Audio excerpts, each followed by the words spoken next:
Hello to everyone. Just because you are a woman, you cannot represent the interests of oppressed women. And in movement critic of the experience of the July 25 in Dublin demonstration in support of Afghan women, and in movement critic of the experience of the July 25 Dublin demonstration in support of Afghan women. Every liberation movement needs responsible criticism to maintain its credibility and increase its impact, just as it needs solidarity. The purpose of this article is not to criticize individuals, rather, it is to criticize the methods and approaches that replace identity with awareness, organization, and responsibility. On June 25, a demonstration was held in Dublin, initiated by a group of Afghan women living in Ireland in support of the rights of Afghan women. Before the event, a group of activists was formed to coordinate, plan, and divide responsibilities so that the movement would be held with greater cohesion and impact.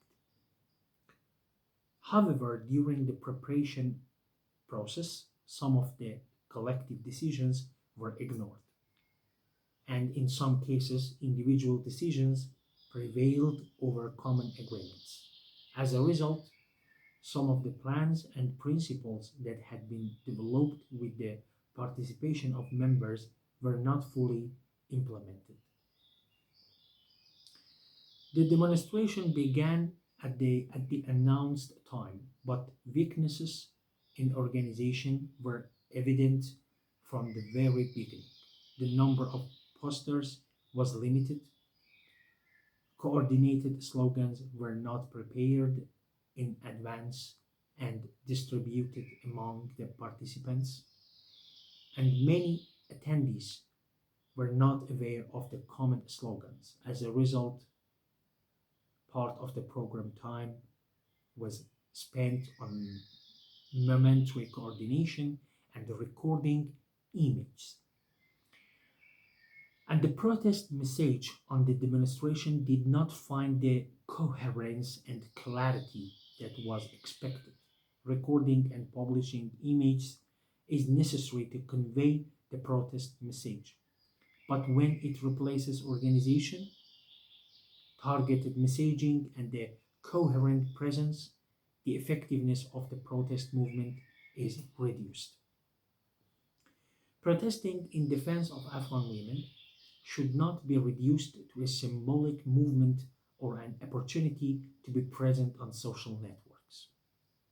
Millions of women in Afghanistan today are deprived of the right to education, work, freedom, social participation, and other fundamental human rights. Against such a situation, any protest movement must be accompanied by planning, order, a clear message, and responsibility in order to more effectively make the voices of Afghan women heard around the world. This experience showed that popular movements are not only damaged from the outside. Individualism, disregard for collective decisions, weakness in the division of responsibilities, and preference for individual interests over common goals can also reduce the strength and credibility of any movement.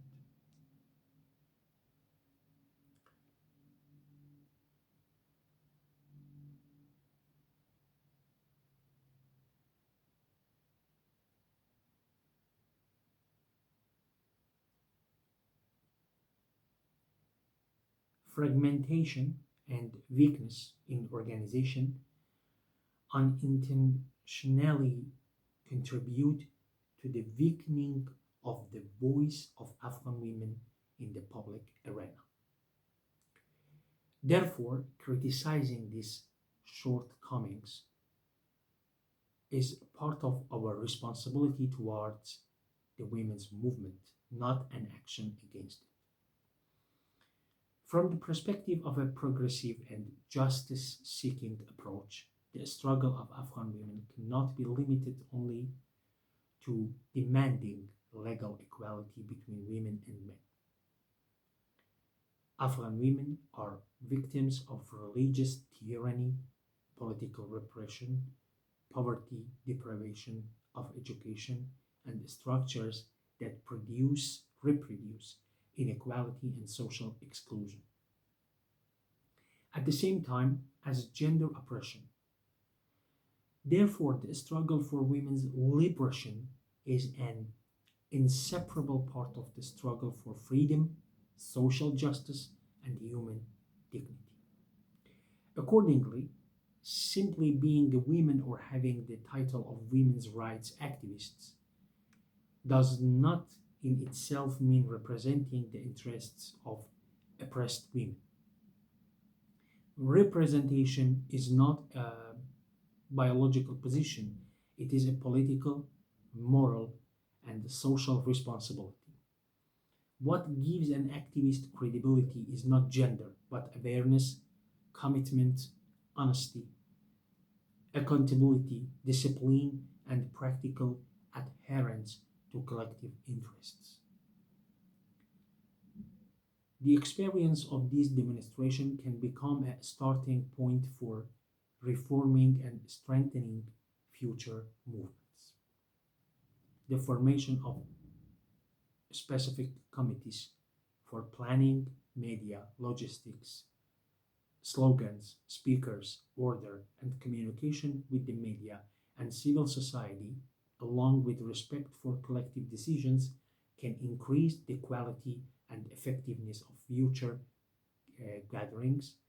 No lasting and effective movement is formed without organization, discipline, and a culture of collective work.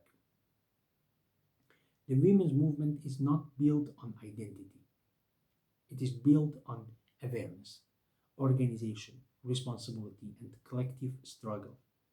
Oppression alone does not create political awareness, and identity is no substitute for commitment.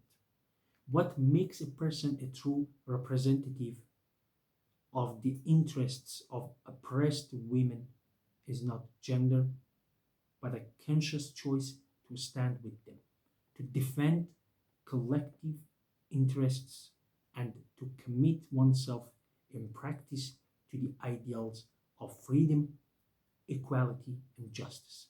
International Women's Solidarity Council. Till next video and text.